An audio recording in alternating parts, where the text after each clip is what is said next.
Hey everybody, welcome. Jose here from Northern California Grooming Academy. Today is our very first podcast. We are very, very excited to have Ann Martin with us. Glad to be here. Thank you. Welcome, Ann. I've been wanting to do this for many years and it's finally here, so we're going to be able to discuss some topics that I've been wanting to ask and show the world what you brought to the table in this industry. And later on, we're going to put a video on a German trim on a poodle. So you'll see what Ann does and what she's very, very well known for in the grooming industry. Before we get started, actually, I have something for you. Something for me. Yeah. Well, you remember when I met you? Oh, flowers and candy from a strange man I'd never met. On this one, we were able to accomplish that. Oh, thank you. Strawberries, and we got you another little gift that I know. Hopefully, these help you out. You could go ahead and open it up. What is in there? Oh, it's just hopefully it makes it a little bit easier for you. Thank you. You don't have to say the brand, but it's oh yeah, no, go ahead and open them up. See if you like them. See if they. Wow, this is special. Are these ones I just bought? They're similar. So now you're gonna have Oh, thank you. Similar. Oh, those are very nice. Thank you. What a present. You're welcome. I'm glad you're here. And, that's a little different than flowers and chocolate. Well, you got the chocolate. You. The chocolate covered strawberries too. Oh, well, we'll be using them in the demo today, so thank you very much. You're welcome, man. All right, so tell us a little bit about yourself. When did you start grooming? Family, kids? My mom started raising and showing dogs when I was 2, and American Cockers. And Cockers. I think being born to the sign of the knife, which I'm not going to go into that explanation because it's difficult, cutting things was definitely high on my priority. None of my stuffed animals were safe. So it was there in the beginning. And I begged my mom to teach me how to groom. I think I started grooming when I was about 9. Oh, wow. Bathing and drying and helping. And when my mother wasn't looking, trimming, which got me in trouble every time.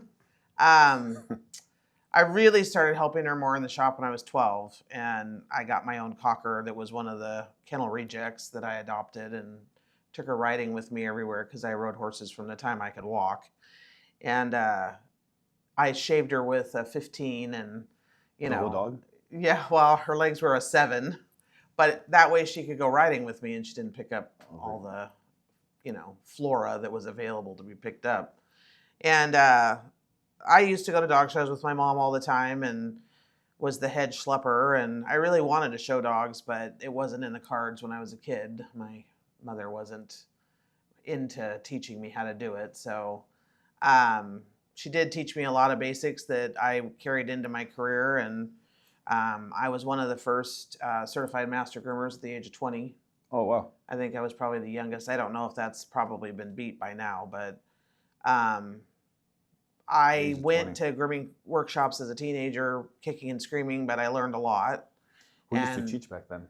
We used to go to Kathleen. Oh my God, she was in Concord, and she used to have grooming workshops all the time, and that's where I met Judy Breton, and I learned terriers from Rick Shashudian, which most people won't remember who he was, but he was a really big time terrier handler in the 60s and 70s.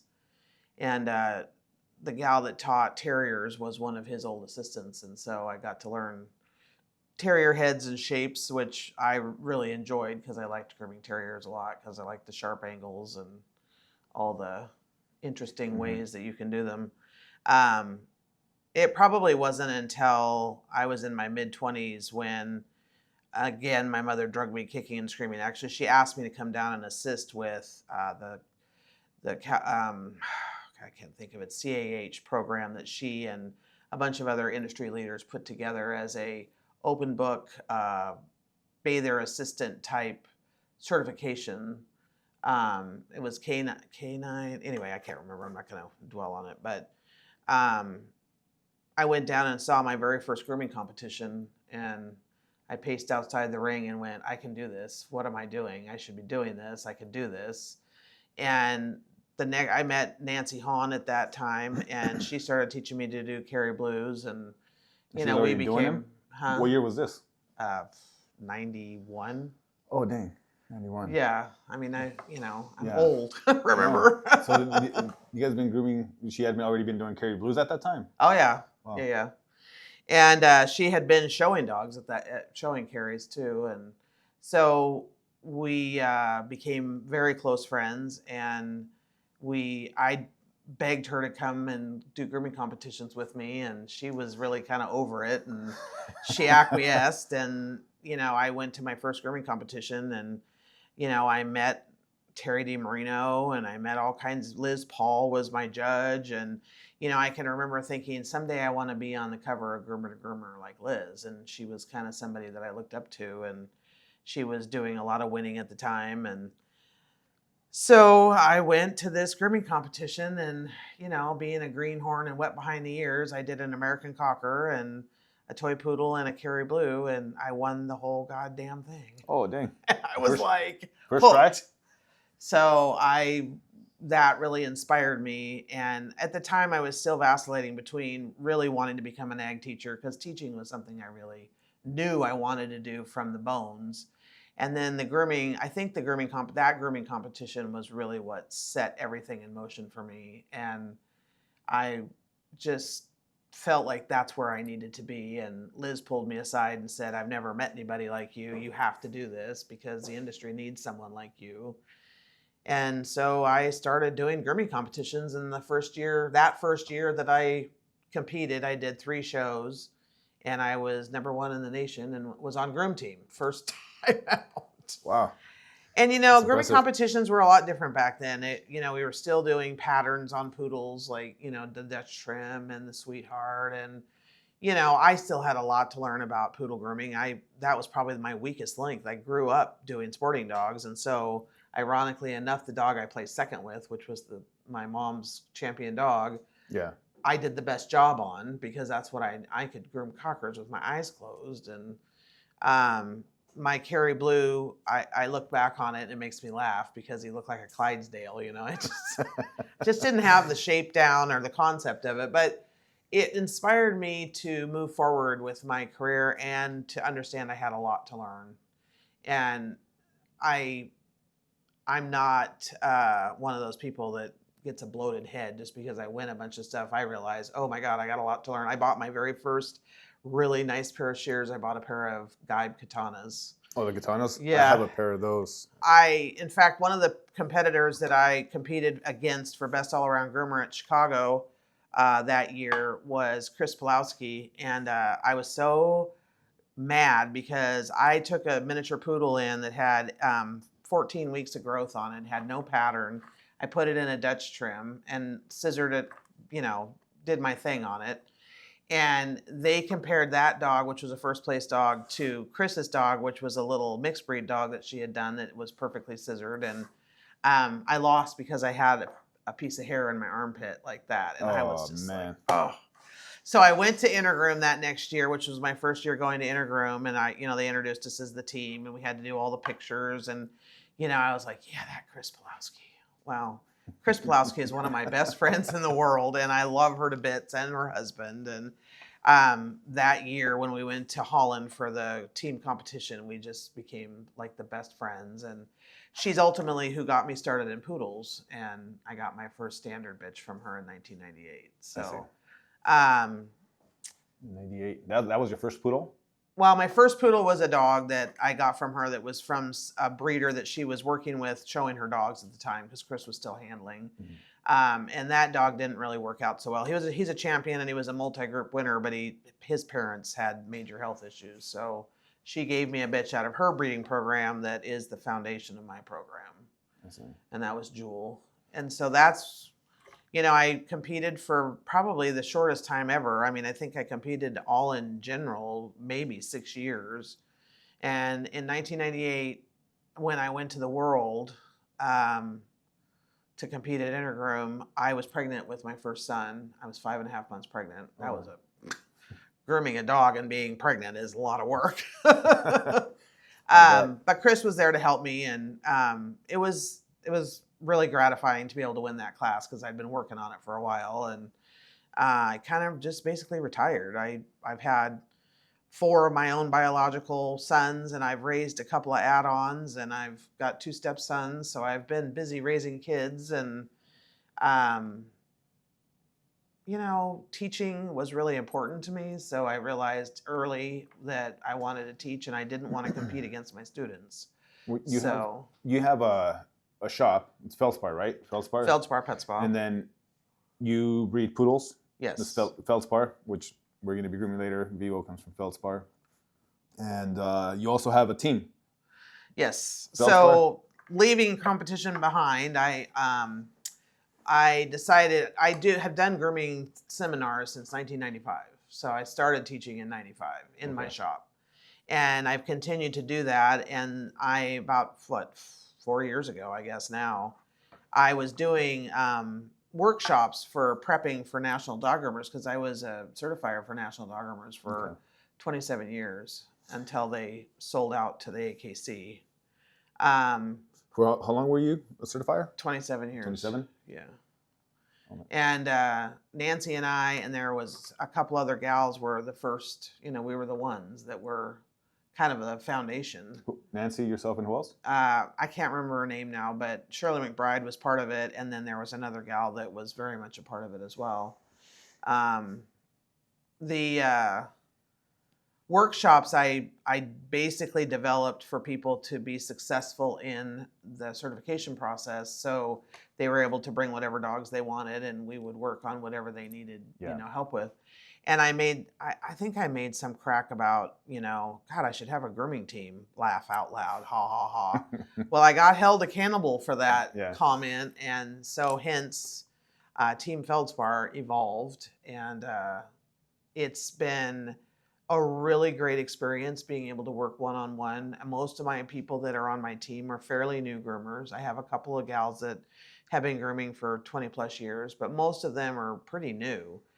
And I treat it kind of like a grooming competition where they have to groom their dogs under the time that it would take if they were in a competition so that they learn how to manage their time.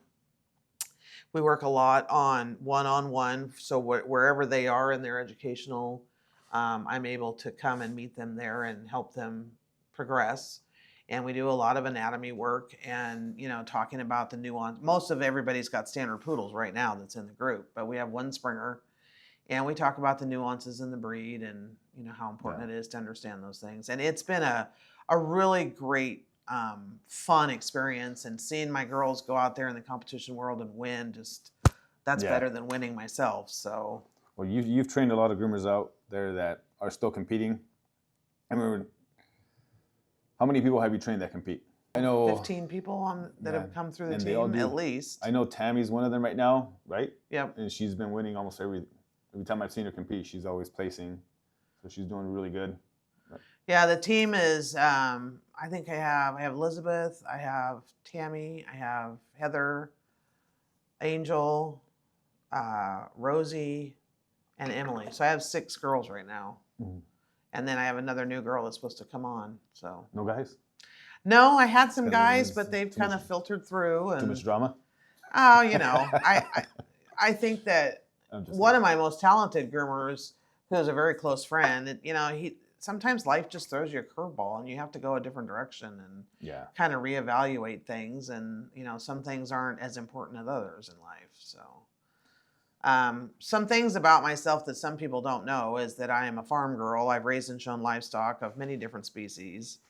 And I currently raise pigs. We raise all our own meat for our freezer, and we have laying hens, and we raise meat birds, and we have bees.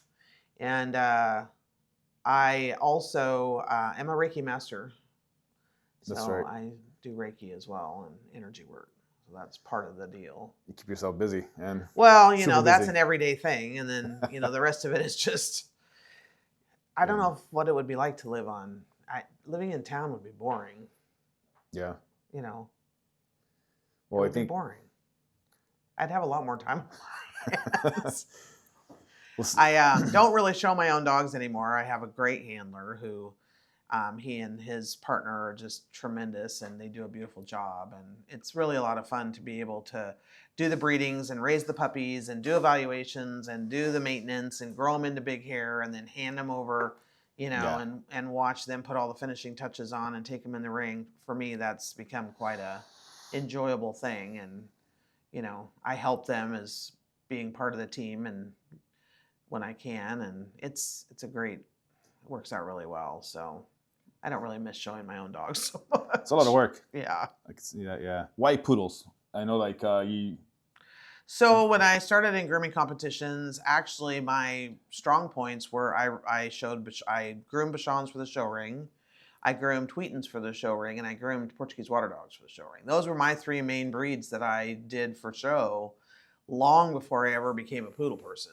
But you, And sporting dogs, because I was raised in sporting dogs, so that's an easy thing for me in sporting dogs. But I started competing on a brown standard poodle that I really enjoyed traveling with, and I kind of realized that standards were more like a regular dog, not like the standard poodles that I had experienced in the grooming shop, which were nervous and not very pretty. And who would want a standard poodle that looked like that, right? yeah. So I started to really appreciate the breed for the bigger picture. And of course, Chris and I were very close friends. And of course, she's, wanting to support me in doing that. And I raised and worked Kelpies, which are a herding breed from Australia, because I raised sheep and, I needed the dogs to work. And then I did trials. So as that was kind of fading away, the poodles stepped in, and I really just enjoyed the breed as a working breed because they really are working dogs. Yeah.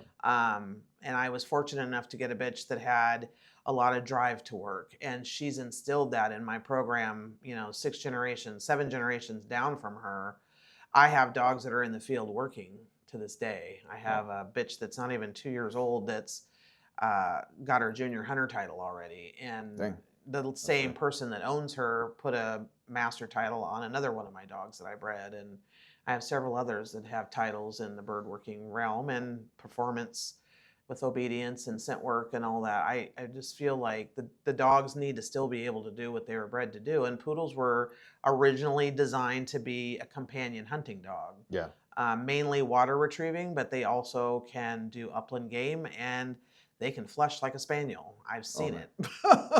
So they really have a huge amount of ability, and I really appreciated that. But there's also the artist in me that really was attracted to perfecting my craft, and their medium is the best for me. The standard poodle, just I can create what I love to do on their body, and for me, it's the genetics of understanding how to put two dogs together to make beautiful dogs. It's being able to select the right puppies to go on with, and then coat maintenance. As much as a lot of people think it's a drag, to me, it's like you're just watching this animal evolve from a puppy into this luxurious, beautiful animal. And I spend an enormous amount of money every month feeding my dogs because I want them to have exactly the nutrition they're supposed to have. Yeah.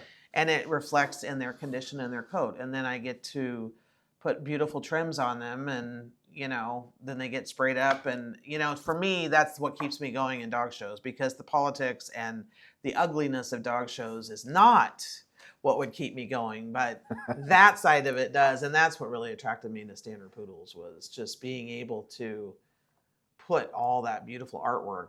Because when I'm and that's one of the things I loved about grooming competitions, was when I'm in the ring, my phone can't find me. No one can ask me questions. No one can bother me. I am in the ring with my dog, and I'm just scissoring, and I'm in that zen space of creating. And that is, for anybody who does something that they love in a creative manner, they know exactly what I'm talking about. That person right there probably knows exactly what I'm talking about. Well, I've seen, like, the little that I know about grooming, the things that have clicked, like seeing the transformation on the dog, it's almost the thing I could relate it to the most is like if you get a rug and you sculpt it. Is that something that you would relate it to? Like to make a rug and the design, like with the coat? the medium that That makes makes the sense. most sense to me to relate to grooming is probably sculpting. Is, taking a raw piece of clay and creating something that, out yeah. of nothing. I chisel it off. That's probably the only other art medium I could actually do, maybe. I don't know. I cannot draw and I can't paint. I mean, I'm really good with color, but Yeah. yeah. But it's hard. Like a lot of people don't realize when it comes down to, everybody wants to know the one way to do a certain haircut, and what you would most likely say is every dog is different. You got to feel the body, you got to feel the shape, and then you have to make it look like it's supposed to. That's one of the things that I've been really pretty adamant about in my teaching, is that you really have to understand. You need to understand what the profile for that dog, what is the standard for that dog? What does the profile look like? Yeah.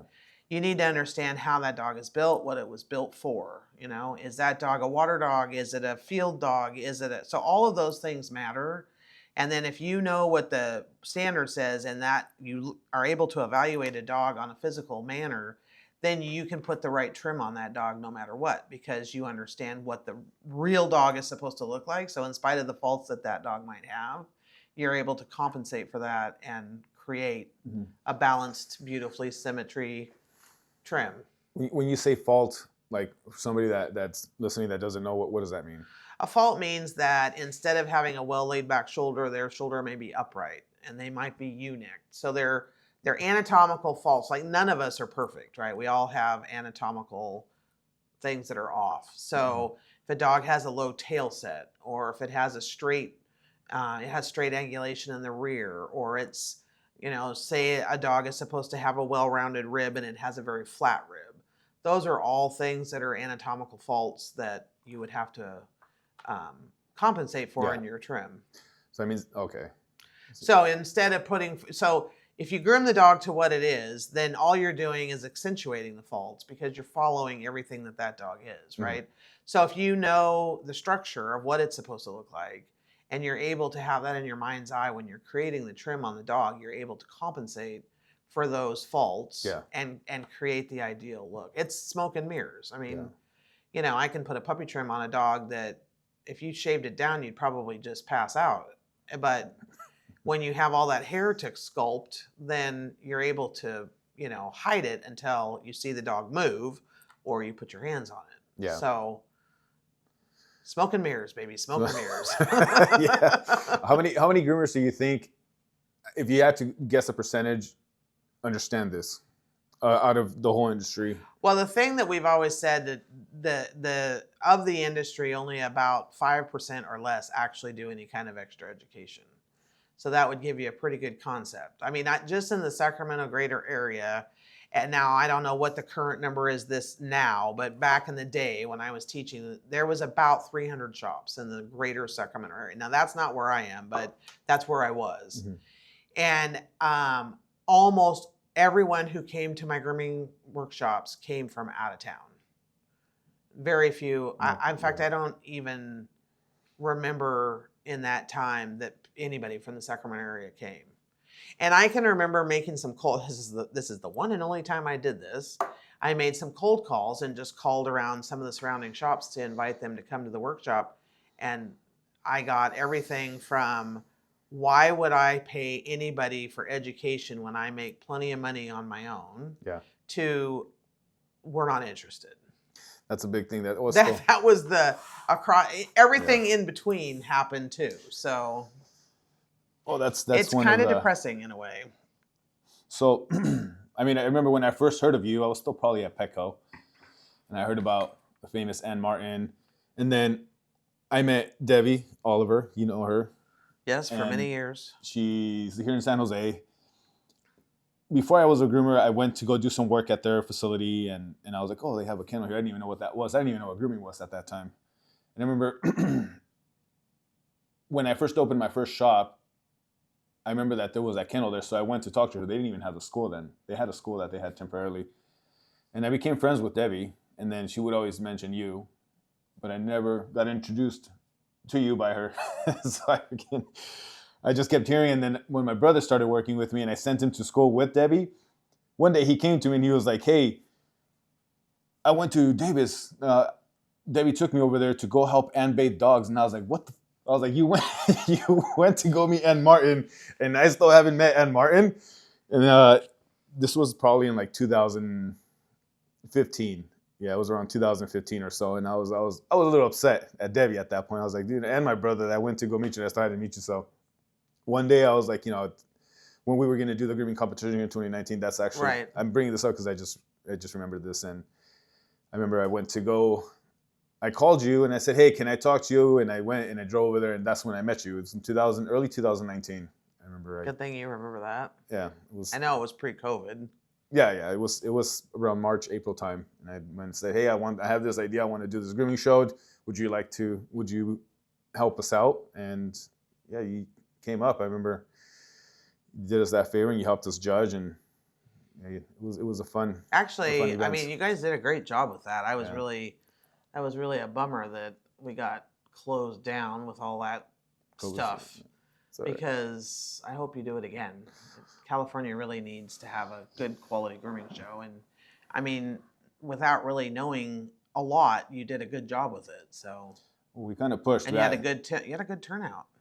We had we had a lot of help too. I was very lucky to have. A lot Thank of God people you help have a out. big family. Family and the staff. We had little walkie-talkies that we still use in the shop. We went and bought these walkie-talkies, so we're like, "Hey, you're going to be in the seminar room. We're going to be with the dog trainers." At that point, Edmund was there too, I think, with Primal. I don't remember if he was or not, but I think you were around that. I think he probably went to that one too. But it was a good weekend for sure.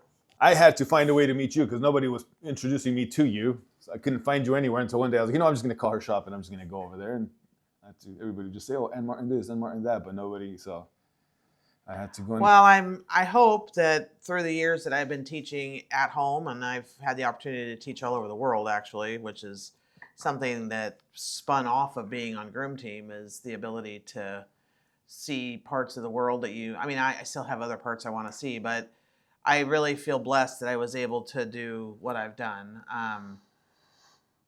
Shirley Calstone was probably one of the people that really pushed me. I developed what we know now as the Mastery Series, but originally it was called the Complete Poodle Program.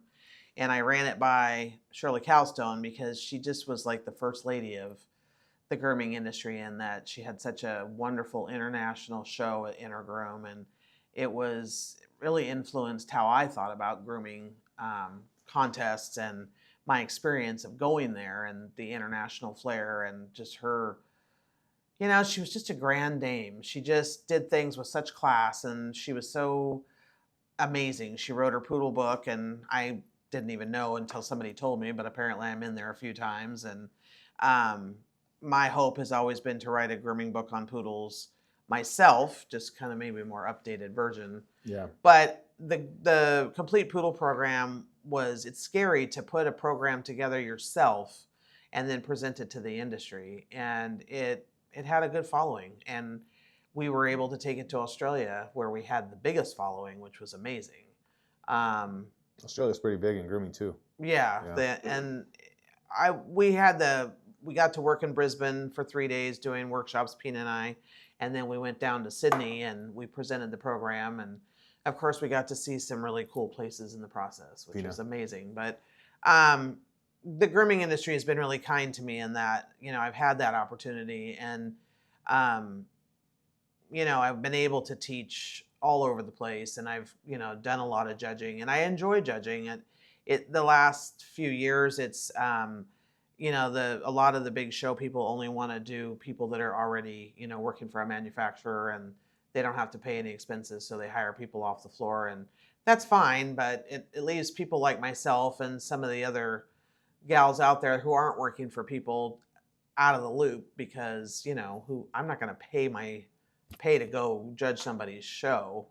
But I think that it would be good if some of us oldies got out there and were judging again on a regular basis. I think that influences the industry as a whole in that realm of it, because what people see on the grooming contest floor, influences what they do in their shops, and how we look in the world. Yeah.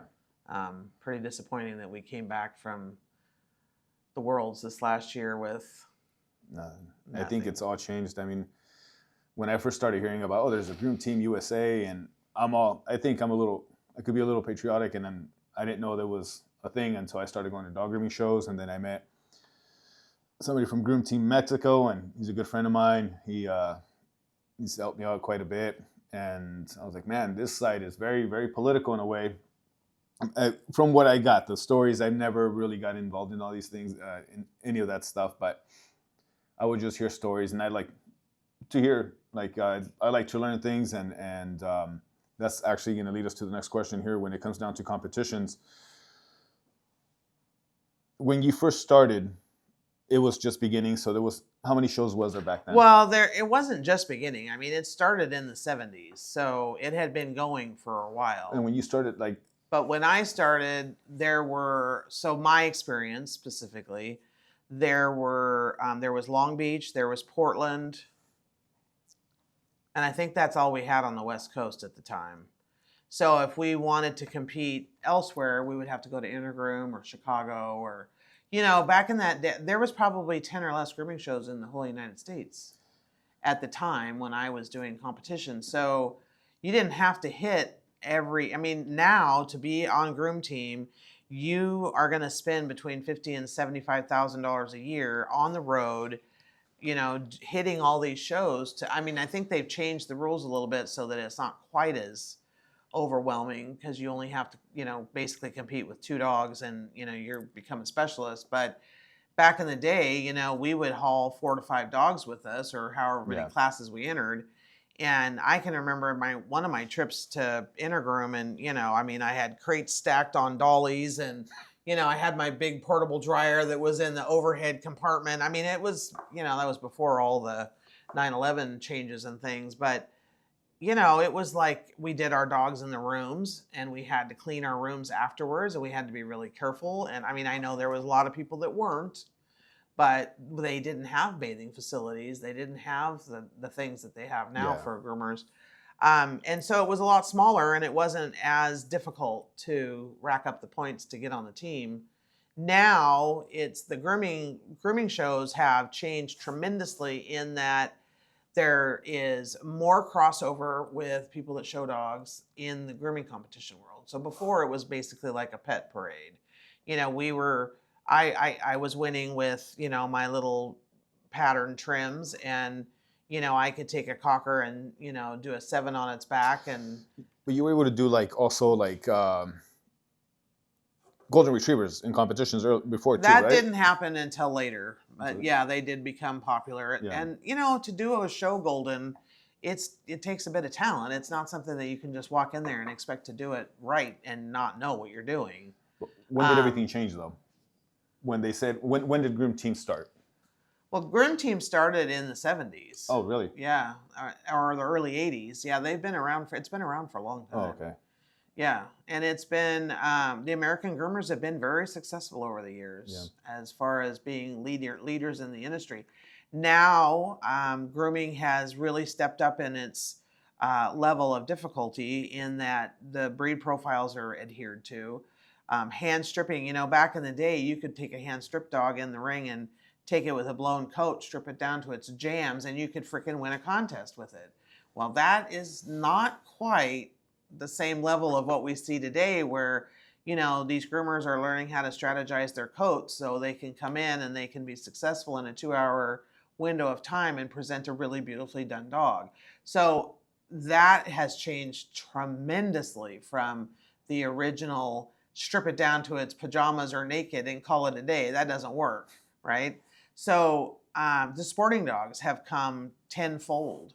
The poodles have come tenfold. Wow. Ironically enough, the poodle class is still one of the weakest classes overall. And I guess it's because people really view grooming poodles as difficult. Like, it's still a very difficult breed. What trims can you do on a poodle in a competition? There's 7, right? Yeah, you could do an English saddle, a continental, a puppy lion and a Scandinavian are very similar. There's some minor detailed differences. You can do, so basically anything with a shaved face, feet, and tail. Okay. You can do the German, you can do the modern, you can do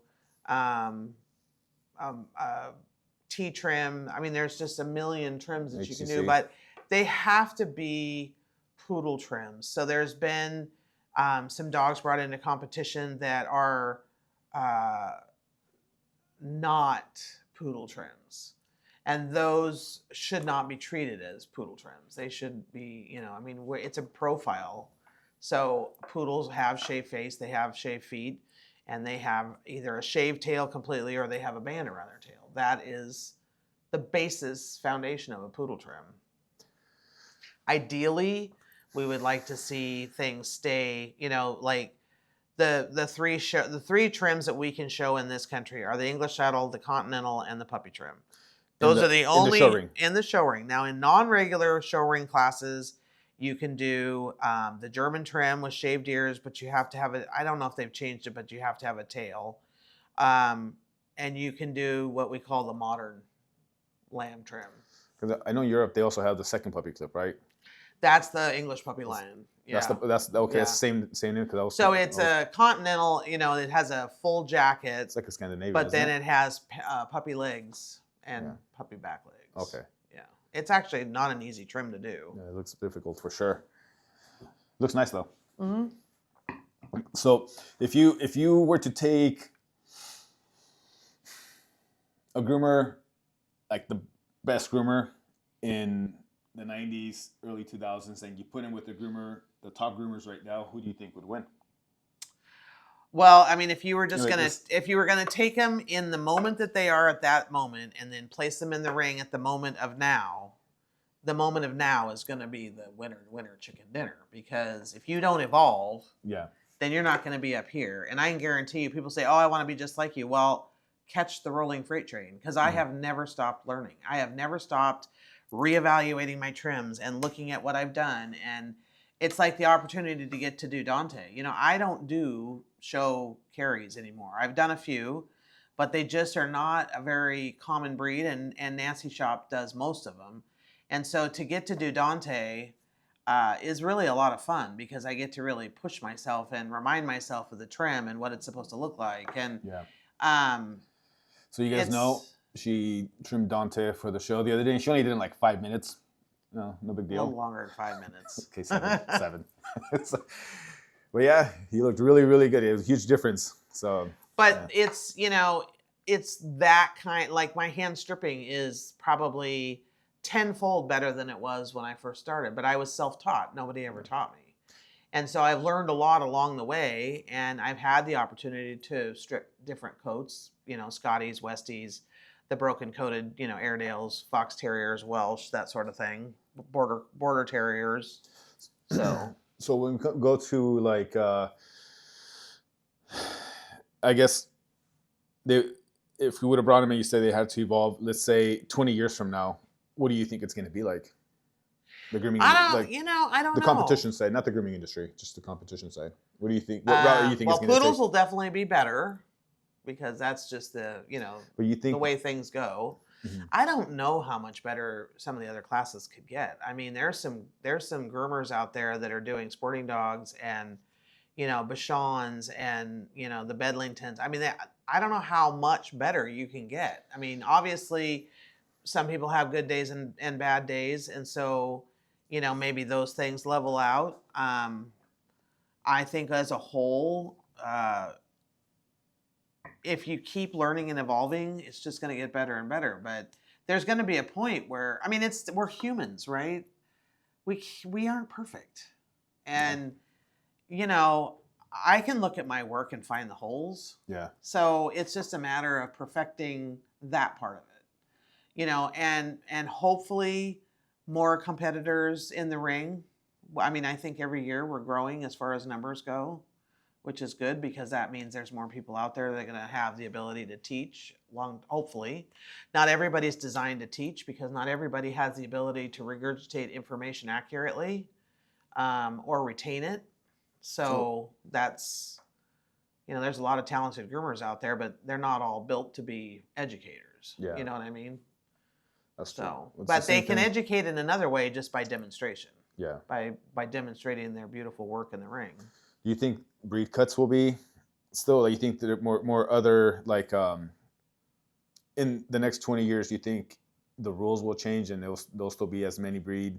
Because I know if you go back 20 years and the dogs that you used to see, probably your salon sees a lot of breed cuts. Many salons don't. You see a Well, lot, mine don't see enough. but what The entire explosion of doodle land has definitely. I mean, I'm going to tell you something. This isn't funny, actually.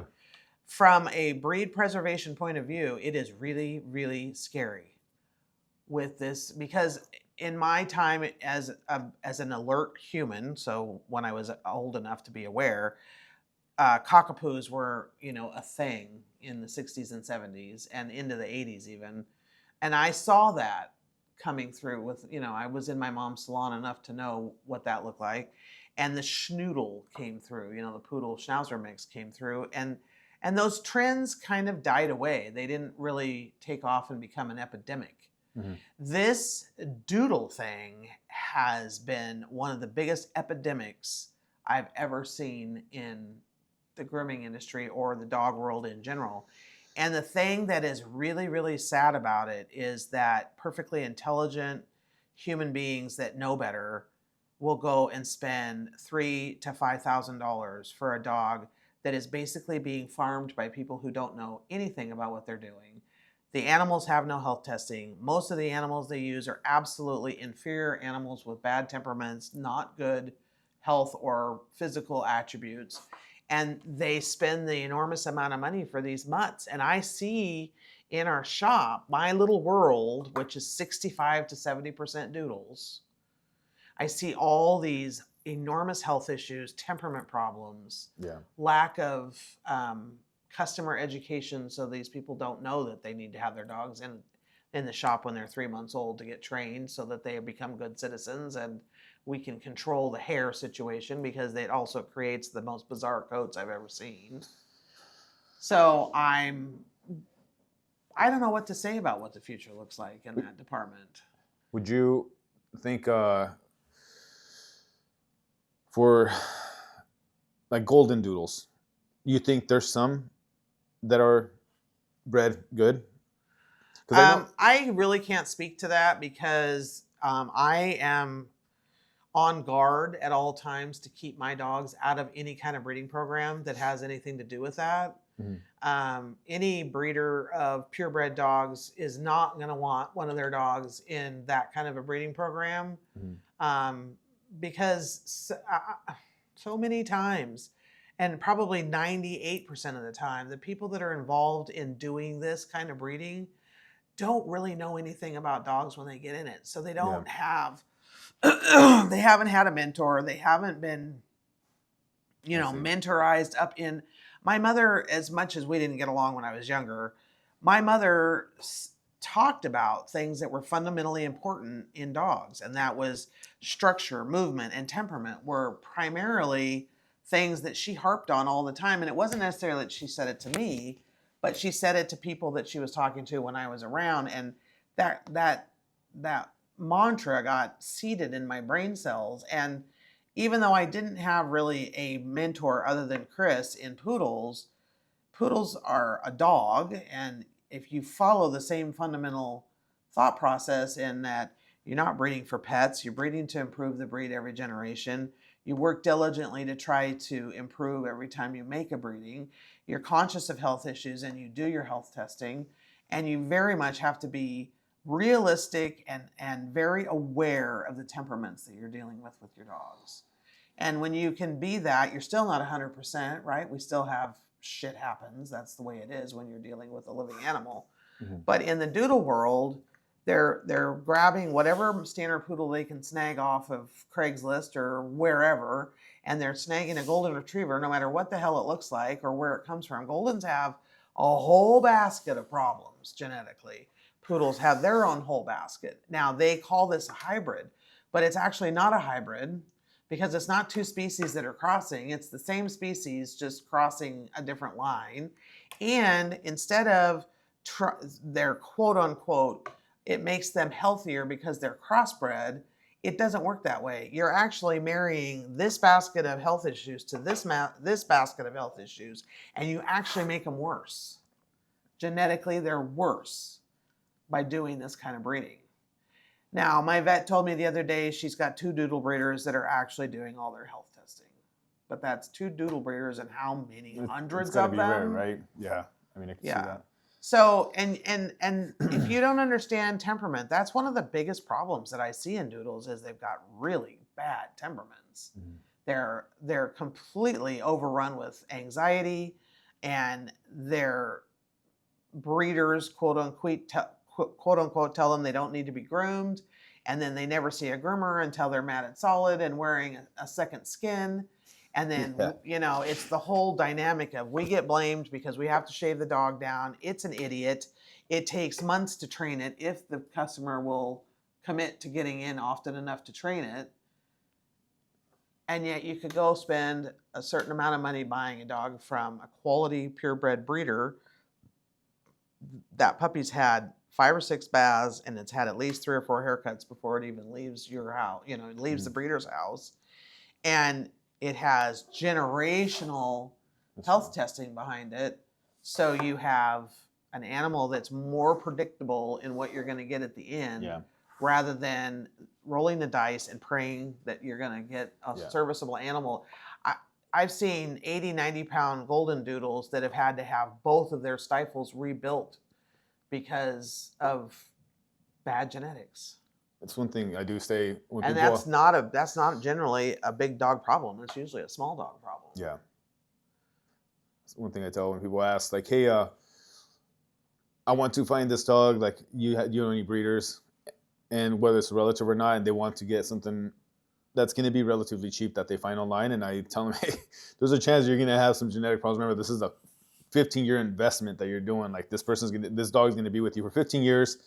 If you spend $1,500 on a dog, that's for 15. If you do the math, let's say you spend $5,000 on that dog, that's going to be with you. The chances of that $5,000 dog being a better pet, health-wise and everything else, because if you get them from a reputable breeder, then you're better off with spending a little bit more, because they're not here for a year or two. This is a long-term investment. Right. It might cost you more in vet bills later on too. So I always try to tell everybody this, because I learned that the hard way. My German Shepherd that I thought was going to be 100 pounds was 45 pounds. She always had hip problems, but that was just getting him from a backyard breeder. And I learned that the hard way. But that's just a lot of people don't understand, and people pay and people keep reading. But I mean, thank God for doodles, because I guess that's what keeps us running right now, right? 100%. That's for sure. That's, I think most grooming salons, that's over 60% of their businesses for sure. Yeah.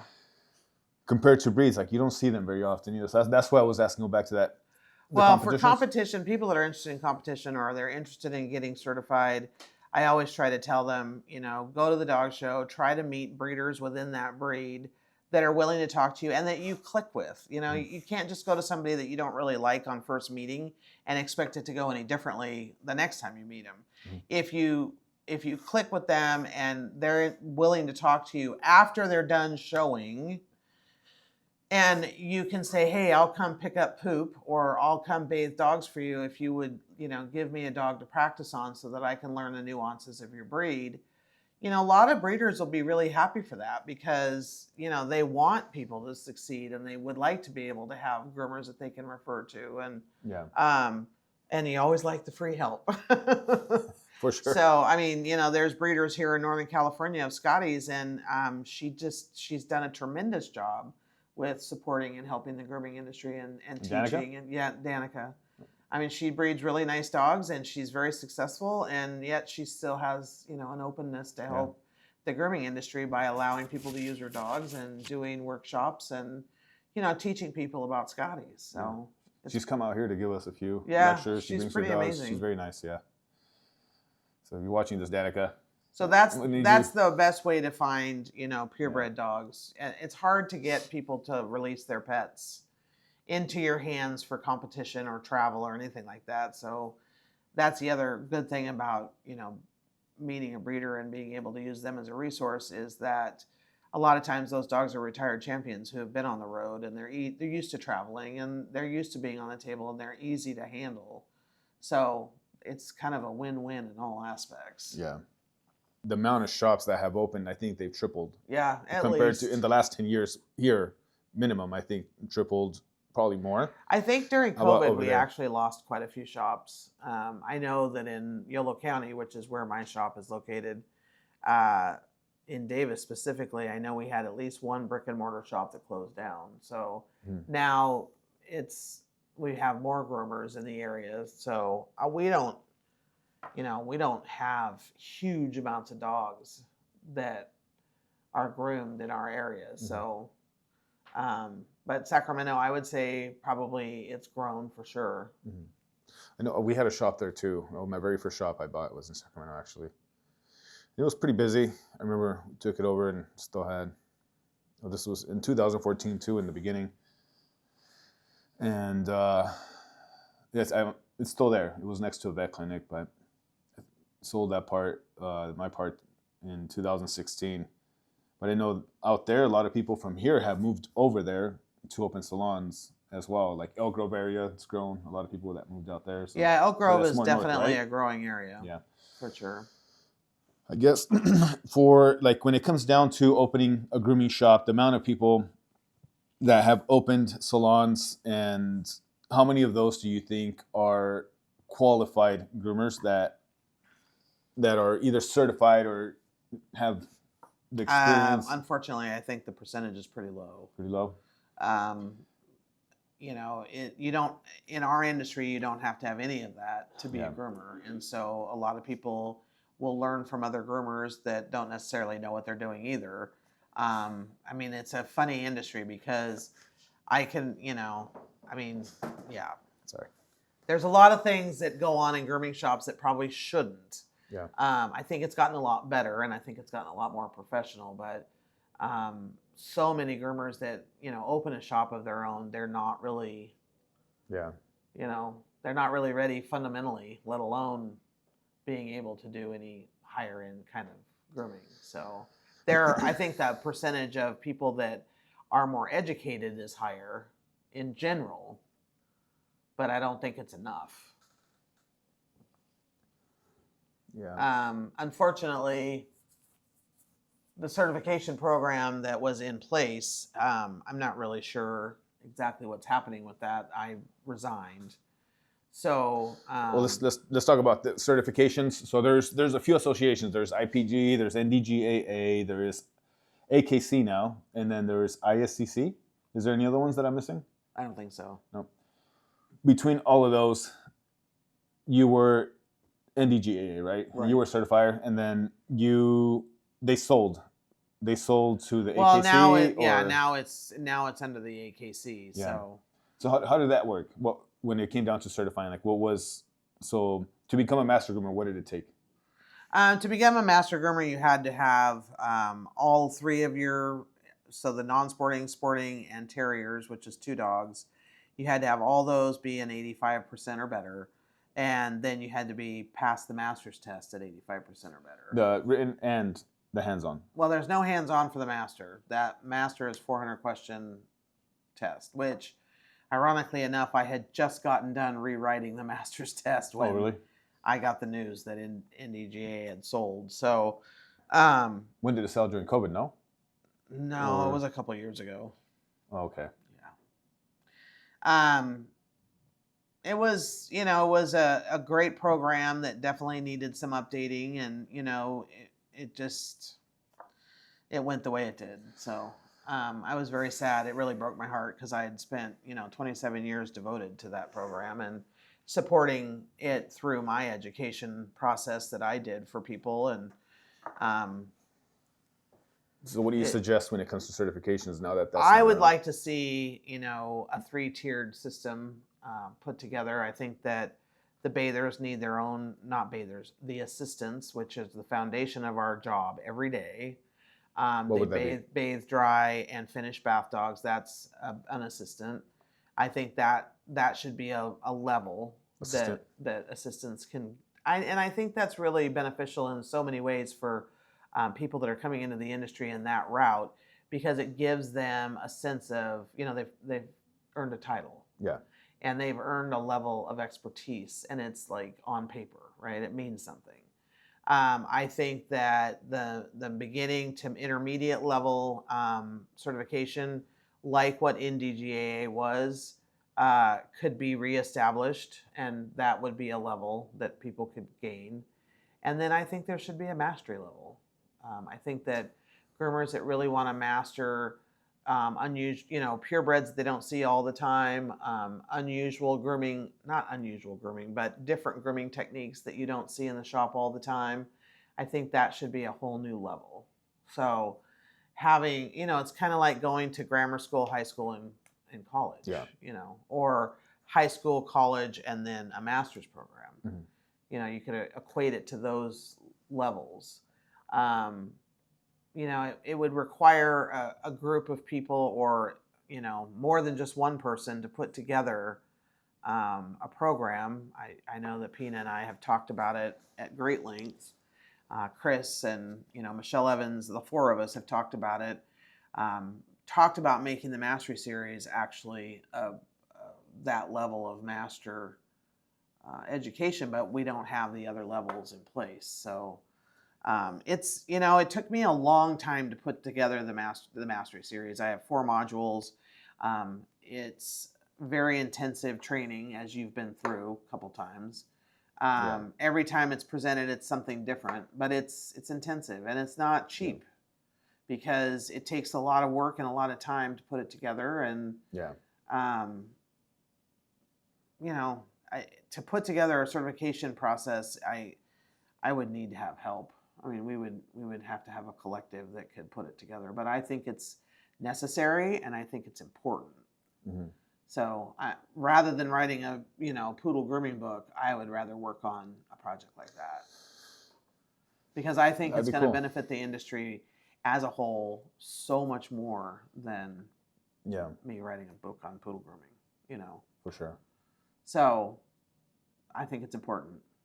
So you think all business owners should get certified, or at least manage? I think that anyone who has a grooming shop, if they own it and they don't want to become certified themselves, they definitely need to require it with their employees. Yeah, I think that, and that's one of the things that before things shifted for me, was that all of my groomers would become certified master groomers. But they're still getting that level of education, but they're not going to have the certificate to go with it. Yeah. So unless they choose to do that on their own.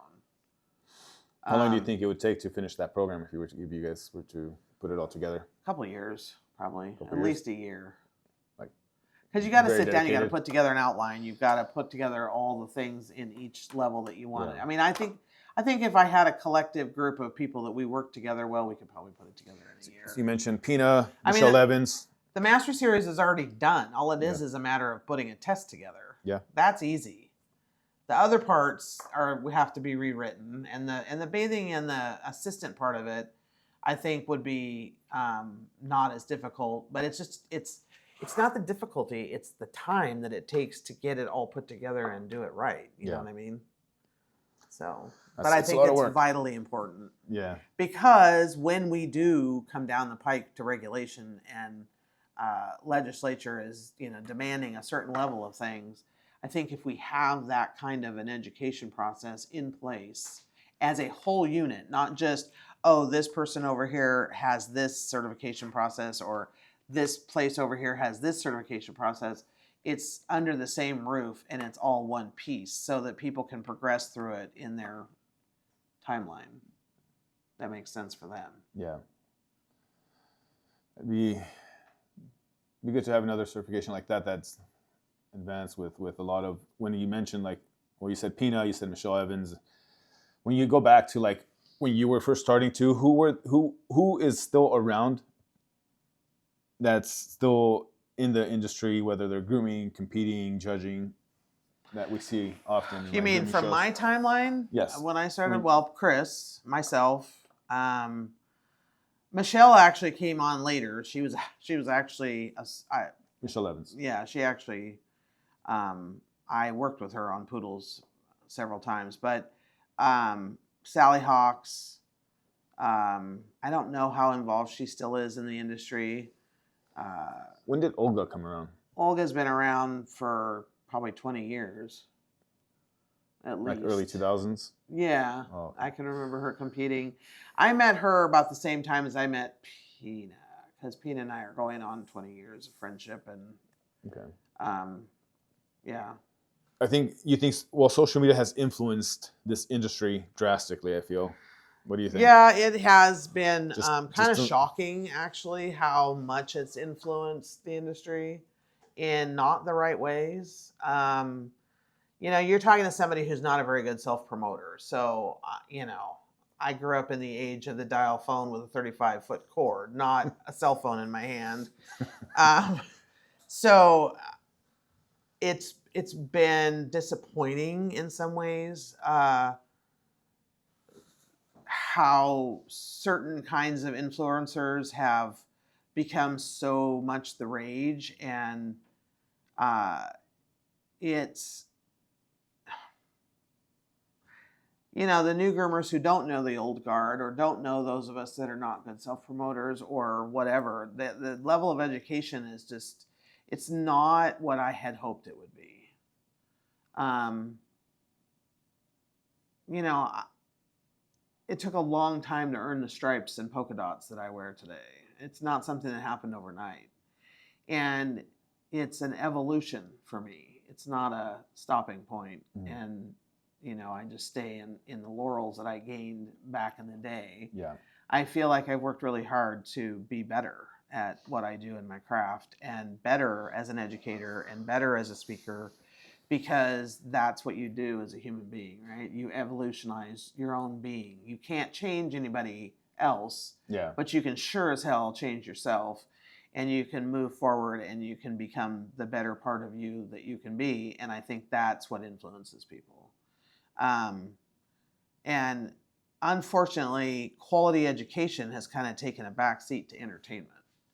And I hate to see that, because our industry is so infantile in so many ways still, that, we need a level of professionalism to take us into regulation and things like that we're looking towards, which, again, we need to go back to having some kind of an education and certification process that will give us a foundation. Yeah. I'm not worried about it, because, I've been in the industry as long as I have, and I do have the certifications to prove it, even if they aren't really valid anymore. But when you go back, so like, I know there's some influencers or social media that are teaching things that we might not agree with, and then there's some that are probably putting some stuff out there that's still okay. Oh, I don't think but it's bad across yeah. the board. It's just that it's just like our kids are so influenced by reels, and I watch reels. I'm guilty of it. My reels are very different than what my children's reels are. But we're into that 15-second turnover, and people are not, I don't know, reading books has become a passe. I don't read anymore because it hurts. I can't. My arthritis gives me the creeps, and I can't hold a book, right? Mm-hmm. I mean, I need to be able to hold a pair of scissors, so I don't hold a book. But I still audio, and so I'm still reading all the time. Yeah. And I think that's something that's just and it's part of the change of our world, and I get that. I just wish that there was more of the quality stuff, education-wise, that it was more available. Yeah. And that we were able to keep up with Yeah. all the other stuff. It's growing rapidly, for sure. It is going rapidly, and I mean, you're a lot younger than I am, but it's not an easy thing to keep up with. I mean, I know people that are my age that are way more hip than I am, but it is what it is. I mean, I don't know what else to say about it. Well, if you had to, like, if you think about when you were first starting to give seminars, you said 95 was your first one, I think you said. Mm-hmm. So when you started giving those, and you evolved and you kept getting better, like you mentioned, you're still getting yourself better, you're still learning as the years go by. As you got better, well, back then, seminars and people going to learn, it was that's the options that people had. There was nothing on TV. So when you were teaching, what was it that you wanted to accomplish? as the instructor for them to want to learn? Like what were you trying My to? whole, and this has never changed, is I wanted to inspire people and get them excited about their industry and excited about what they did. Because I know that when I came home from grooming competitions and I had some new equipment that was just coming out, like, I bought my first electric table in 1993 with a swing arm on it, and I thought that I had died and gone to heaven, right? And then I bought my first hydrosurge, and I thought, oh my God, and I had learned to bathe from the gal that I bought my shop from, was a very famous Afghan breeder, and she could grow coat on a stick. And I learned coat maintenance and how to bathe. She had a very interesting process on bathing, and it actually worked a lot like a hydrosurge. Yeah. And so those kinds of things for me, when I came back to the shop, I was just like, you just get supercharged, right? It's an industry that can burn you out in about a second, because it's anaerobic, it's hard work. You're dealing with people's neurotic pets that are most of the time spoiled rotten and very difficult to work with unless they've been coming to you and you've trained them. And then you deal with the client on top of it. Yeah. So it's an industry that's got a lot of, can have a lot of negativity in it. Yeah. Now, that's all part of you. You can create a positive environment or you can create a not positive environment. So that's on you. But it's an industry that you have to keep learning. Like anything, you have to keep learning to be inspired. And so that's why I quit competing. Because I didn't want my students to feel like, oh, well, she's going to the competition, why should we even bother? That's not what I wanted for them. What I wanted for them was to be inspired, and I wanted them to enjoy learning while they were there, and then go back to their shops and really be excited about what they did for a living. That's what I really wanted. And I wanted people to look outside their box, so that so many of the groomers, when I was a kid, and I say that into my coming into my 30s, I saw groomers who they just had their head stuck in the sand, and they just did what they did every day, and they went home. Mm-hmm. And there was no joy in it, and there was no art in it, and it was just bzz, bzz, bzz, next, and they didn't care if the dogs were clean, and they smoked in their shops, and their shops were filthy. Smoking? I've seen it all, honey. Nice. I've seen it all. And it's, that's not what I wanted for my students. I wanted them to be excited. And I realize now, I got to tell you, I probably would have been run out of the education system had I been a teacher. Because I'm such a rebel in that I want to do what's necessary for the student. I don't care about this stuff back here. I want the students to feel successful. Yeah. And you've got to, you've got to change things all the time, and you have to stay ahead of the students, right? And you have to bring more fun stuff to the table to keep that inspiration going. And that's when I started getting sponsors, so that we could give these really cool, and you know how cool my goodie bags are for the workshops. For sure. And, I've really been able to gain some pretty amazing sponsors, and that helps to inspire people too. I think a lot of people get excited about that too. I remember we have combs, put a whole bunch of stuff in the sprays, all kinds of yummy shampoos, but things that are quality. I am not one to do, it smells good, so therefore it must be. I want performance, and I want quality. So that's where our bags were a little different than average.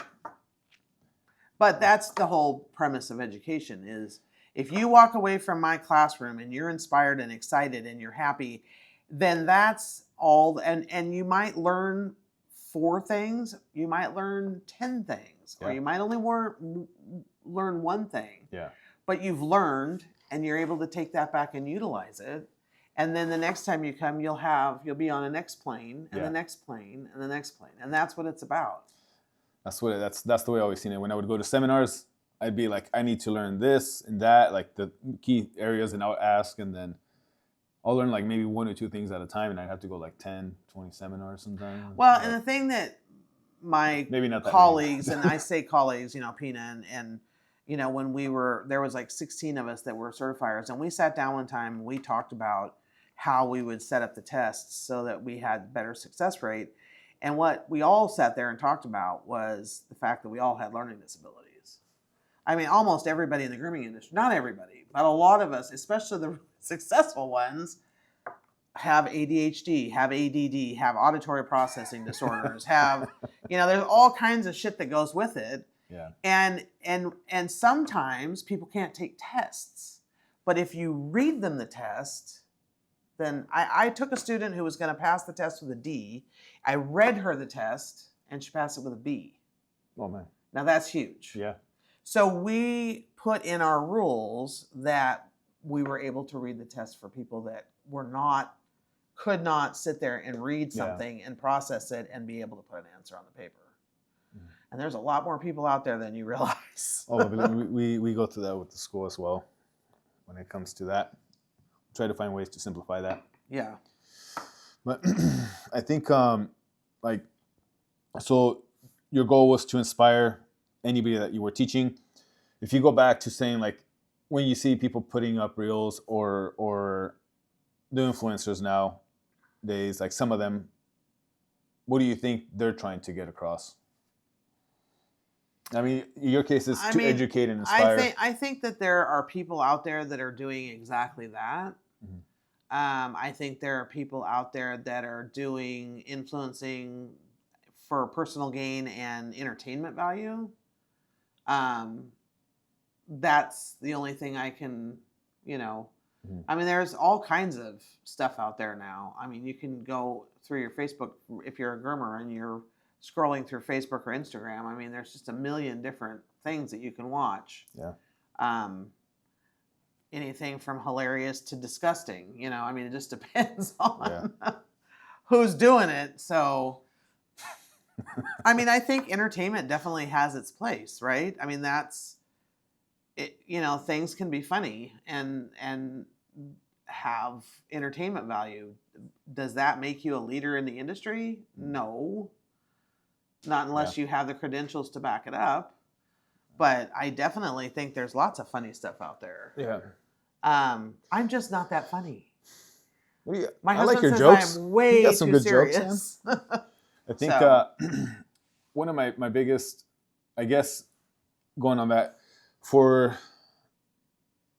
people who are trying to become leaders in this industry and trying to help and influence, where is it where they have to cross that, like where they could feel comfortable doing it? Like for me, for example, in this situation, I'm like, man, I never wanted to be in, like, I'm here, but I know you were nervous as a cat on a hot roof. And it's hard for me to start, like, something like this, because I never wanted to expose myself out there, and we've been out there now for a while, but I feel like there's a lot of things that have to get fixed in this industry. That's just a goal, like something that I've been feeling for the longest time. I think that's the only reason why I'm here now.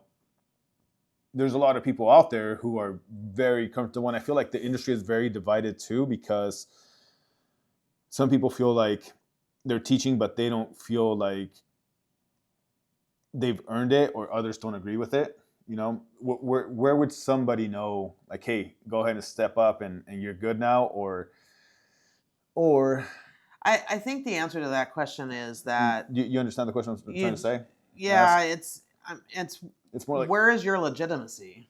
Where's the legit, or when can somebody feel comfortable enough to say, hey, this is what I've done, this is what I've earned, this is what, because everybody has their own opinion, for me, just speaking right? from my own personal experience, is that when I started doing grooming competitions, I've always done competition from the time I was little. I was in 4-H, I did FFA, I'm a state farmer in FFA, and so I was always kind of goal driven. I didn't really have a lot of goals in the grooming industry. And then going to my first competition and meeting Nancy Hahn and just kind of reigniting that spark that was like I had been pushing down. I hear the same language coming out of one of my sons who has such talent in dogs. And I can remember being his age saying, I am never going to be a dog groomer. I am never going to own dogs like that. I am never going to have a hairy dog. I'm never going to show dogs. Because I'd had a lot of negativity with my relationship with my mom and my dad, and there was just not that encouragement there. Yeah. And so it took going to that first grooming competition and winning the whole thing and kind of blowing my own self out of the water And then having validation from industry leaders around me at that Yeah. show, saying, you need to do this. You are something that this industry needs. And I just started doing what I could do. I can remember having raffles in my shop to pay for my airline ticket to get to a grooming competition. Um, so I was pretty adamant that I was going to do this. And at the time, did I know that I was gonna, that it was gonna be a spinoff, that I would be able to travel the world and do what I've done? No, not really. I wasn't really in that space. I was just walking the walk, right? And I tell people now, that's the best way to get out there and get yourself recognized, is by being a leader in the industry, meaning that you put forth that hard work, and you're traveling to shows and you're getting dogs, and you're consistently placing or winning. And, Yeah. for me, winning best in show was that was what I was doing. I wasn't going to go to get a third place. I wanted a first place, and I wanted best all around groomer, and I wanted, because that's where my drive came from. And then I realized that I could turn that, and then I realized that I could teach with the credibility of what I'd done. And that was, teaching for me has always been what I wanted to do. And I'm good at it. I can share information and regurgitate information very well. Yeah. And I do good research. When you first started teaching, you were still new in the industry. There was people that had been around for a while. You wanted to inspire other groomers wanting to learn, but you were new too. So was there anybody that you think that had been around longer than you that said, hey, who is this person starting to teach people? Who does she think she is? I think that I was in the industry for a few years, probably 5 years before I started teaching. So how many years? At least 20? I mean, I'd already been grooming for several years, but I started grooming in 1985. Yeah. So this is, like 10 we're years. talking like 1995. Well, 1995. So another 10 years down the road. I think that honestly, and I cannot speak completely to this, I was one of the few people on the West Coast that actually could, had done what I had done. And people knew they knew what I had done. They'd seen me. I'd won multiple best in shows and best all around groomers by then. And I was on the grooming team. And again, I got back on the grooming team again in 1996. That was the biggest disappointment of all time when they announced that it was going to be in New Jersey. I was so mad. I really wanted to go to Europe and, go to France or go to England or somewhere fun. Who used to run it? Oh, no. It was in New Jersey that year. But when it was in Europe, it's always in Europe. was it now. still the same people who ran it? Alberto and Maria, or? The European Groomers Association. As far as I know, they run most of the world team. Yeah. The EGA. Yeah, EGA. Which I'm a judge for that. So, right. I'm sure I can guarantee you there were people out there that probably didn't think anything of me. Mm-hmm. That's the nature of the human beast. I could not put my finger on anybody specifically. Haters are always going to hate. There's always going to be somebody out there that has something to say, right? I mean, that's just the way it is. Well, so I'm not going to say that you had already done it for a while. So I had proven myself to be an exceptional groomer in the public eye. And that's, that's the thing that has been, like, we have some really incredible groomers and that are competing. There's groomers out there that have multiple best in shows, multiple best all around groomers. They're specialists in their breed, or they're all around specialists. There's not very many all around specialists. That was the one thing I always wanted to be, was an all around specialist. Not very few people really knew that sporting dogs were my, where I started. I just found out recently too. Yeah. And no one knew that I hand stripped. So, I became known for, I did Bichons in my early days, and I always had a Wheaton that I did. And then poodles were where I did most of my winning. But I didn't start learning poodles until I started doing grooming competitions. Liz Paul mentored me for several years. And then when Chris and I became really close friends, she mentored me into learning to do show grooming for poodles. I think I probably did my first Continental when I was probably like 1996. I think I did my first Continental. I didn't even have poodles yet, but I wanted to learn the trims. Yeah. And you know, it was actually the Continental was easy for me to learn for whatever reason. The puppy trim was probably the hardest thing for me to learn because I really had to correlate structure and anatomy and what a proper poodle is supposed to look like with putting the trim on, because it's a it's a lot of hair and you have to sculpt the trim onto the dog. You don't just shave lines and break the dog up like you do on a Continental, which is actually a little bit easier to do for me. So I think that there are probably people out there to this day that still don't like me, and that's fine. But I feel like That's just most of the industry leaders became certifiers for National Dog Groomers Association. Yeah. And we all as a collective group got along pretty well. That's good. And we all acknowledged each other's strong suits, and I feel like we really did that entity a great deal of service. Mm-hmm. And one of the things that we put in place was that you had to have at least one best in show and multiple best all arounds, and you had to be a certified master groomer. I mean, there were specifications that we wanted in place to hire a new certifier on. You couldn't just say, oh, I want to be a certifier, and boom, you're a certifier. You had to prove yourself in the industry and or in the AKC world as well, if you were coming from dog show handling or a breed, like you were breeding dogs and showing dogs. Those were all very important criteria for how you were selected as a certifier. And it seems like a lot of that has just dropped into the ditch by the road. You don't have to have that kind of credibility. You don't have to have that long-term commitment of being a best in show winning competitor. It takes a lot to get to that level. Yeah. Even when I was doing it, it took a lot to get to that level. But in this day and age, it takes even more. And yes, there's politics involved, but you really have to be a good groomer, and you have to have good dogs, and you have to be able to do good work. So it takes somebody that has a lot of dedication and really loves this and have the passion for it to get to that for sure. When it comes down to, so if you had to pick out of in the influencer world out there, if I said, hey, give me your top 3 out there that are doing a really good job with this industry, who would it be?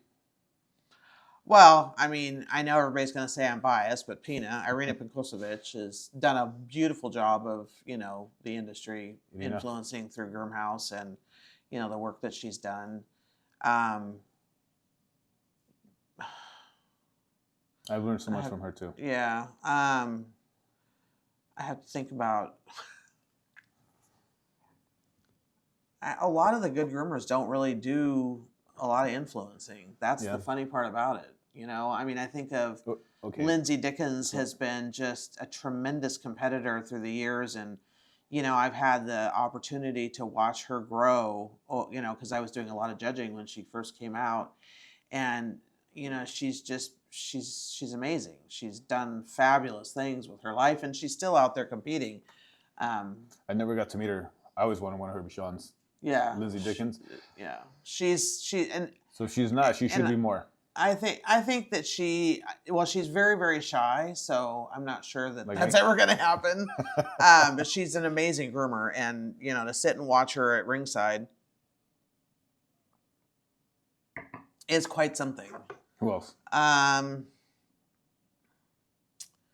trying to think about who's done. I mean, I guess I was going to ask influencers, the top ones, and I was going to say, who do you think are the groomers out there, the best ones that are influencing the industry, that are not influencers, but that are really I think Liz Johnston is a really understated competitor. Yeah, she's a badass. Yeah. She does poodles, right? She does poodles. She has a black Russian Terrier that she competes on. She does hand stripping. She does sporting dogs. She does everything. Oh man. Almost like Anne.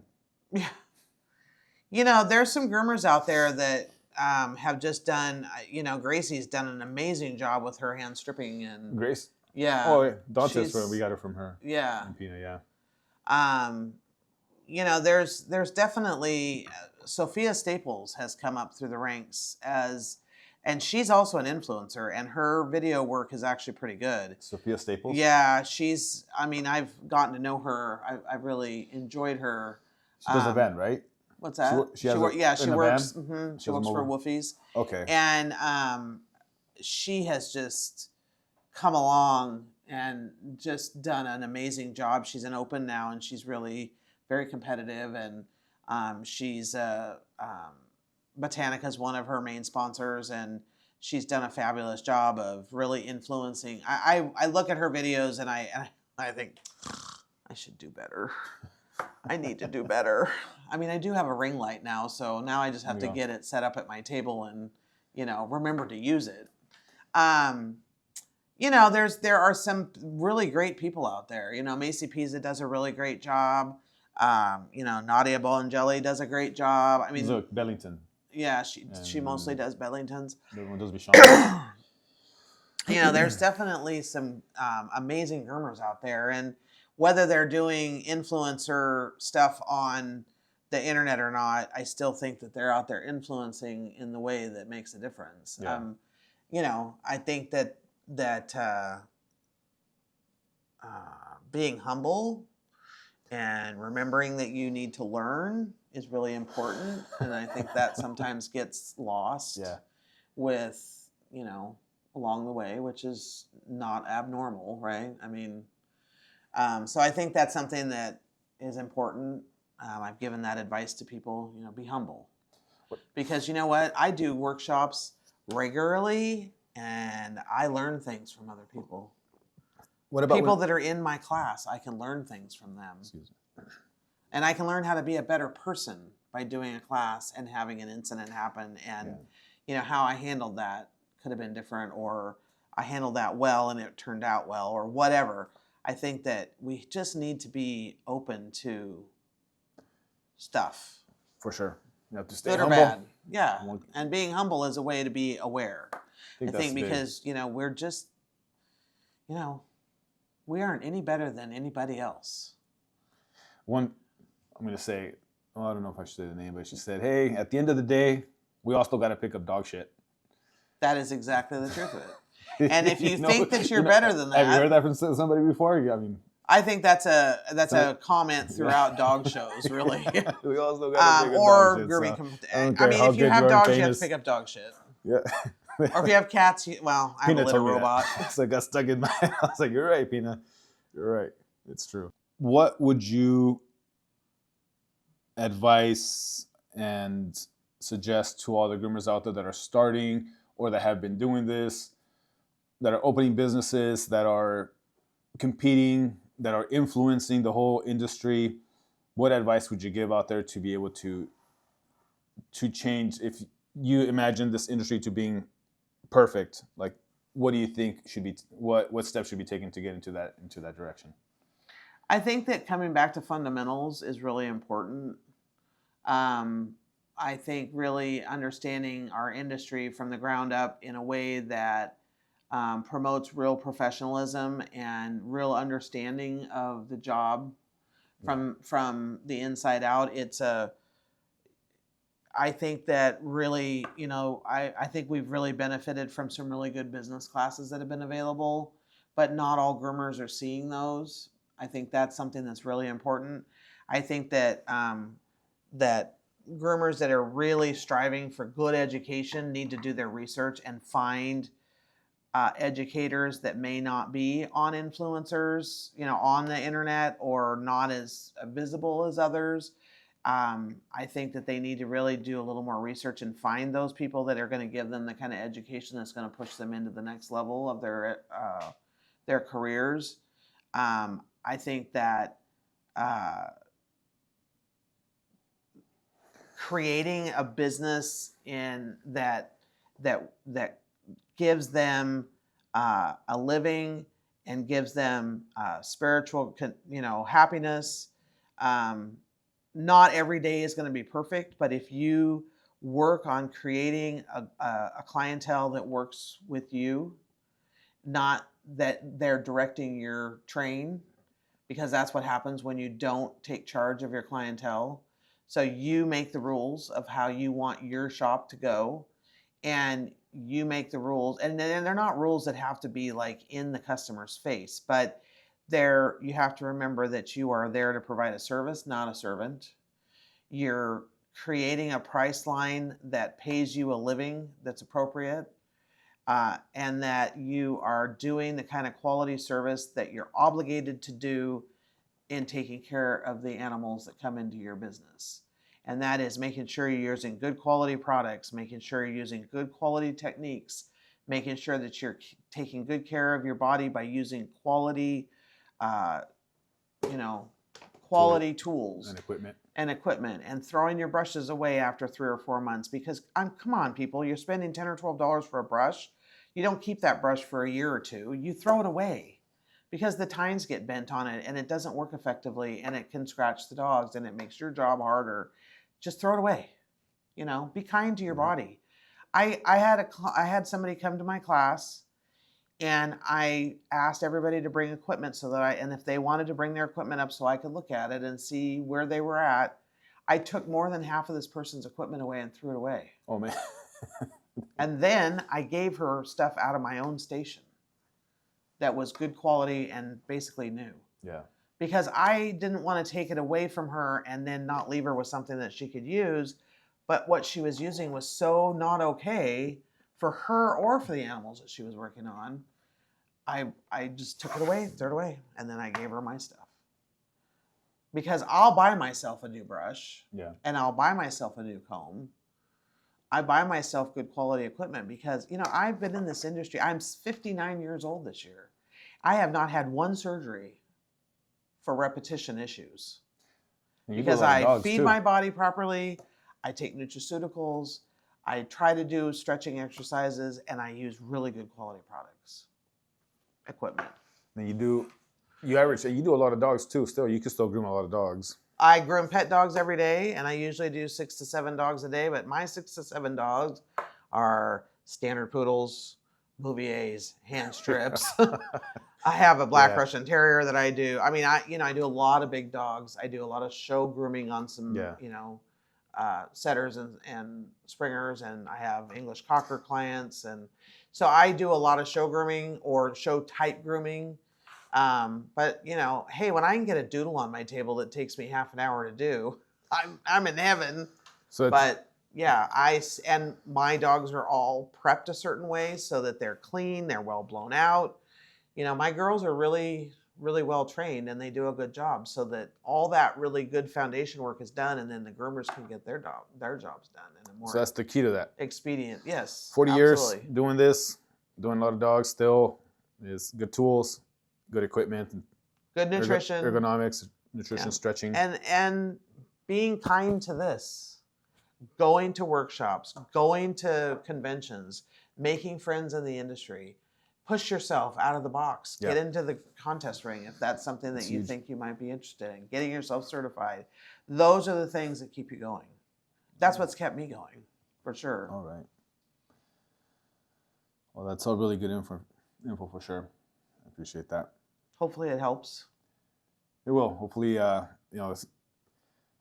like to say, like, if I could one day say, hey, if you're going to open a shop, if it ever gets licensed, there should be like, hey, these are the requirements to open a business. You should get certified to this. You should build your salon this way. You should have these steps to follow and it could be regulated that way so that the reputation that sometimes groomers get because of incidents from somebody that's not as experienced that decided to open a business that has, that we've seen in the news, incidents that happened that could have been prevented. And it's not that they meant to do that. It's just that they didn't have the proper training and experience, and I hate to see those. And myself, when I first started, I don't like to see that either. Yeah, and I feel like one day we'll get to that where we'll be able to regulate it to where it's not going to be as bad, but it's going to benefit the whole industry, and hopefully.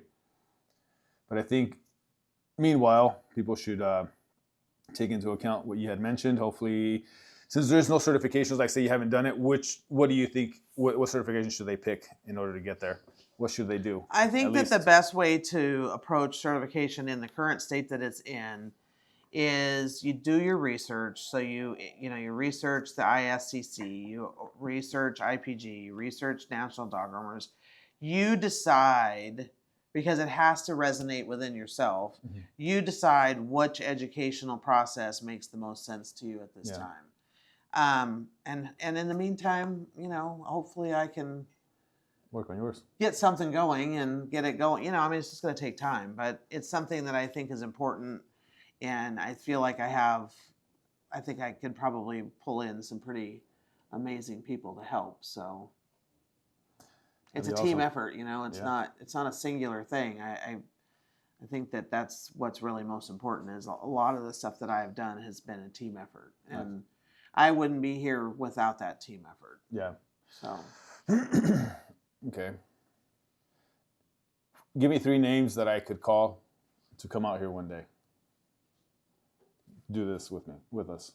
That could give us a lecture on a trim and also have a conversation with them. Michelle Evans, Chris Pulowski, and Pina. Oh, I'm messaging them right now while you do the haircut. I just need the numbers. Except for penis. She's on speed dial. Call Pina. All right. So, I guess ready to do the haircut? Yep. All right. We're going to be doing Vivo. If you guys want to check it out, it's going to be on the online videos that we have. Vivo is championed out. I actually got Vivo from N. Martin. His name is Can't Stand the Heat. Champion. He's championed out, which hopefully, Terry and Nathan are the ones that showed him and championed him out. Works with you as well. Like, you guys work together and we help out whenever we can. So we're going to do a German trim on him. So if you guys are interested, you guys can go ahead and check out the video. And thank you so much. Hopefully we could have you again soon. Maybe we'll do, the next one would be more on we'll touch base on education and stuff like that. I just wanted people to get to know you and know your history and what you've done, and hopefully your certifications get done. And be pretty awesome. I think that would be a lot of fun. We'll be talking about that next time. Yep. So we'll see where we're at with that. All right. All right. Thank you. Thank you, Ann. I appreciate you having me on. We'll see you guys next time.